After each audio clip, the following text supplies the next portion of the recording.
What's going on, guys? It's Cliffy here, and welcome to my brand new series, the Cliffy's Champions League Fantasy Premier Cricket, whatever you want to call it. Today, we've got round one of the tournament. So the Vikings have got the bye, Snipers are taking on Wicket Takers CC, and the Sharks are taking on Royal Hiney. So no points for a bye.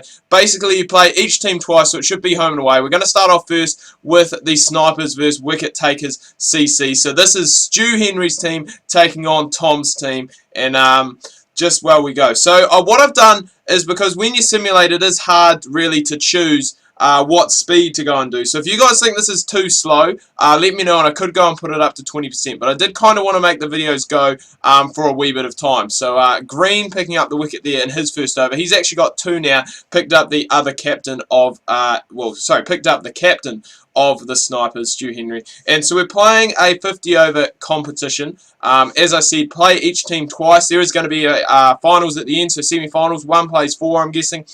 Two plays three. And what I'm going to do for this competition as well is probably do, like some kind of awards, I guess, at the end. Definitely for best batsman, best bowler, maybe top captain, and stuff like that. So as you can see from the title, Season 1, so I am going to look at doing this again in the very near future, obviously when this is finished. Potentially look at going and introducing some new teams, depending on what we get player-wise. The captain there has just gone and picked up the other wicket-keeper, Hick, with his first wicket for the Wicket Takers CC. And the Wicket Takers CC, they need some wickets right now, because it's not too bad of a start. Pretty even after the first 20 overs at 3 for 85. So, just going in, and there was a nice wee partnership between those two in the last one. But Hesselgrave has just gone and picked up another one, and Hick's just gone up and picked one. So the wicket takers really are starting to go and pump out 5 for 100 at the halfway stage, and you would definitely say that the wicket takers are ahead. Saying that, the Snipers do have their wild card out, which is shy of Freddie. So basically what we did with the draft, because there were 50 players, obviously including the captains, we picked 9 players, and then the remaining player we used as like a wild card pick. So basically what that means is that you could pick any player going around in international cricket or even domestic cricket and put them into the side. You can see there as Harrison Green picks up his third and fourth wicket. The one of Berry was caught by the wild card for the Wicket Takers CC, and that is David Warner. So it'll be interesting to see what he does up the top of the order. And this is going to be probably a very below par score here for the Snipers. As you can see, 8 for 153. Shy of Freddie's hanging in there. He's 29 off about 50 deliveries. And really just need someone to go and stick around with him for the final 10 overs, which we are now inside. If they could go and make it up maybe to 200, they could potentially go on and looking at something. And Freddie's just gone and past 50, so he's on 57. He's scoring in a lot of boundaries at the moment, and that's what they're going to need. They're going to need something big from him, from Boom Boom himself, to go and get them towards a total. And it's not looking too bad. This final partnership has really gone and boosted them up. They're now over 200, the Snipers. And Jaden's put in a very good, Jaden Rowe has put in a very good effort at the bottom. He's now on 29, so switching straight over. And not the greatest of starts for the wicket takers CC. Clapton picks up a wicket in his first over. It is the captain for a second ball duck. But now we've got Vince Romano and David Warner in. So the wild card in very early on, and it's going to be interesting to see how he goes. Remember, wicket takers are chasing down just over 200. So it's going to be very interesting to see what happens there. Clapton did pick up that wicket, but he has been expensive. In comes a wild card, a Freddie. So it's wild card versus wild card with a Freddie versus Warner at the moment. And a very good start from wicket takers. 50 off their first 10 overs. But Jaden has just gone. Jaden Rose has just gone and picked up the wild card of David Warner. But Vince is still in there. He's 36. He's really going strong. Rose picked up his second. So again, he's been a little bit expensive, going at just under 6 and over, but he has gone and picked up the wickets where needed. It's looking as though Vince, it's not Romano, it's Romeo? I'm not even sure of the pronunciation on that one, so I do apologise for that. He's looking as though he is going to go and pick up the second 50 of this tournament, which he has gone and done. So the first non-wildcard player to go and pick up that there. And I think the Snipers, they're going to have to go and put in some new bowlers here. They've got a wee bit of a different strategy to the wicket takers. They are going and using, I guess, their frontliners very early on. Here we go. Finally, we get a change as the all-rounder comes in. But pretty even I must say, at this stage, because the Snipers were in a pretty similar situation, and then someone just went bang, bang, bang and picked up all those wickets. But they're going along quite nicely. They're just coming up to 30 overs, and they only need about another 70 off these last 20. So Vince has really gone, and he's steadied the ship big time. He is 86 now, 87 off 100. So striking at a good strike rate. And is he going to be the first player in Season 1 to go and pick us up a century? We will have to go and wait and see. But I do hope you guys enjoy the series, because it is something a little bit different. I know it is pretty similar to maybe like Cricket Coach, because it is just simulation based. Vince goes and picks up his 100, so he's got the debut one. Dean's gone and picked up 50. He's going along quite nicely, and it's looking as though it is going to be a very good win. They've actually just gone, and Alan's just gone and picked him up. I can't quite remember what they got. 211 they got. Wicket takers chase it down with 6 wickets remaining and 8.5 overs left. Romano there has to be the man of the match. 105.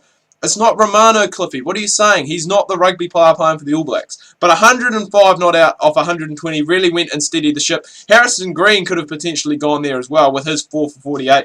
And the wild card, Shide Afridi, with 65 not out. Jaden Rowe, pretty impressed with him as well down towards the end. He had 29 off 40 and really did just support Afridi towards the end there. So that's game 1 done and dusted. Now we see the Sharks taking on Royal Hiney. And for me, personally, this is probably going to be the derby match of the competition. Just because, you know, there's so many players in this other side that I know. And as you can see, the captain is actually bringing himself on early, just bowling a little bit of off spin. But we've got our wild card in very early on, Kumar Sangakkara, and we have actually lost both our openers. And starting off very, very slow, going at under 3 and over. So we really are going to need someone to go and stand up sooner rather than later, so we can go and post a good score. But as I said, this probably is going to be the derby, because I know 3 of the guys that are actually playing in the other side. I'm just trying to think at the moment off the top of my head who the Royal Hiney wildcard is, and from memory I think it is Mitchell Johnson. So they haven't gone and used him yet. The Chiz is in there bowling. Everyone should,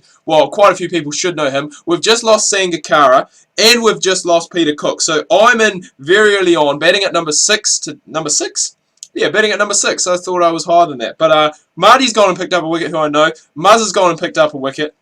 So we really are going to need something special at this stage, because 4 for 56, not the best of starts, and we really, wow, what are we doing? What are we doing? Mitchell Johnson's coming now. He went for 11 off his first over. Maybe that's why Muzzer was keeping him in check. But we are, man, we are struggling to score runs. And maybe this is going to be, you know, maybe in this series, maybe 200 is going to be around par. Because, I mean, we saw in that last game, the Snipers only just managed to get to 200 thanks to a good wee partnership from the wildcard Afridi and Rowe towards the end. And then the wicket takers getting there with about 8 overs left to spare. It was a fairly low total, but Lickley has just gone and picked up 850. So he's going along nicely. Myself, I'm 29 off 51, which I guess kind of is like me in outdoor. I was one of those guys who probably would prefer to go and just bat it out. But they've used a lot of bowlers now, and this is a good wee partnership. But the captain, Cliffy, has just gone there, bowled for 30. And we really just need someone to go and stick around. And I think if we can get the same thing, if we can score about 220, 225, I think we are going to be in a pretty good position to go and move forward. Sorry, Jay Pookie's come in, and he is just absolutely smashing it. 23 off 17. He was going a bit better than that.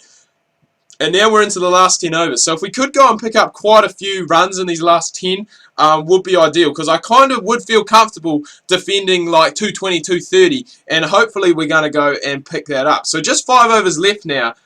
So we really are going to have to go and try and get a bit of a move on. But Jay Pookie really doing well towards the end of the innings there. He is on 49 off 35, just past his 50, so that's what we want to see. And Lickley's on 99, still on 99, and he's just gone and passed 100. So he is the second guy in this series to go and pass 100. The boys made 239, so it's going to be very interesting to see what happens there. Taylor Irie, he'll be happy with that. He has hit me for 2 boundaries off the first over, and we are going to need some wickets early on, because I think this Royal Hiney side, I think potentially early season favourites, I think. Just from how they went in the draft, I think they've got a very good side. So I think, you know, anything really could go and happen. We've been expensive in our first 3 overs, 1 for 23 for me, and we do really need to go and try and pull that back with Irie and the Cameron Spriggs. I was going to say the Captain Spriggs in batting now. So it would be nice to go and pick up one of these two early on, because these guys have got off to a racing start. And remember, we are only defending 239. So a good start from these guys, which is what they have gone and got. It could be, you know, very hard for us. So we need something to happen. Jay Pookie, who did it with the bat, hopefully he can go and do it with the ball for us, because there we go. Mackenzie goes and picks up Irie for 38. But the captain, Muzza, hanging in there. He's 46 off 43. And we just need to go and try and break these partnerships, because he is looking like he's just actually gone and passed 50. He's smashing it. We need some wickets. There we go. Jay Pookie. He did it with the bat. Can he do it with the ball as well? He's got Connor LBW for 7. We've now got Andrew Russell, not Andre Russell. You can't have 2 wild cards. And why is Martin batting so low? I don't know why I went and did that. But at the halfway stage, definitely the Royal Hiney are in with a very good chance here. Toner's come in. He's actually one of our specialist bowlers, and he hasn't bowled until later on. So I'm not too sure what Cliffy is doing there. Meanwhile, on the other hand, Spriggs, he's going along quite nicely. He's 79.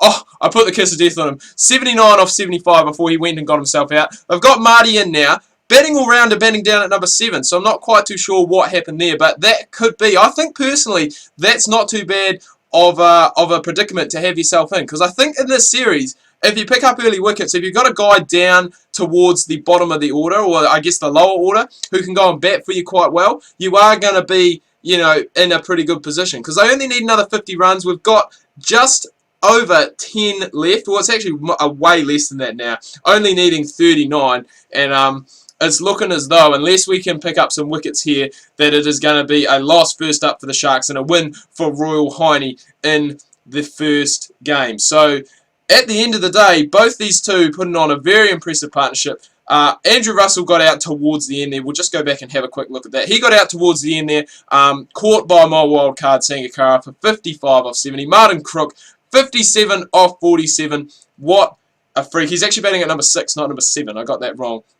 But our bowlers just didn't really go and get it done, which is a wee bit of a shame. We're going to head back now, check out the league table. As you can see, wicket takers, they're on top. They've got a very good net run rate going into round 2. They've got a net run rate of 1. Royal Hiney with a good win, and the Vikings with 0 points because they did have the bye. So they're playing next time around. Sharks sitting in 4th, Snipers in 5th. And if we quickly go and have a look at the stats, Rumo, or however you say his name, he's at the top of the run scoring list with 105. Lickley closely behind with 100, and then Muzza putting in a very good captain's innings of 79 there. When it comes to the bowling stats are stuffed.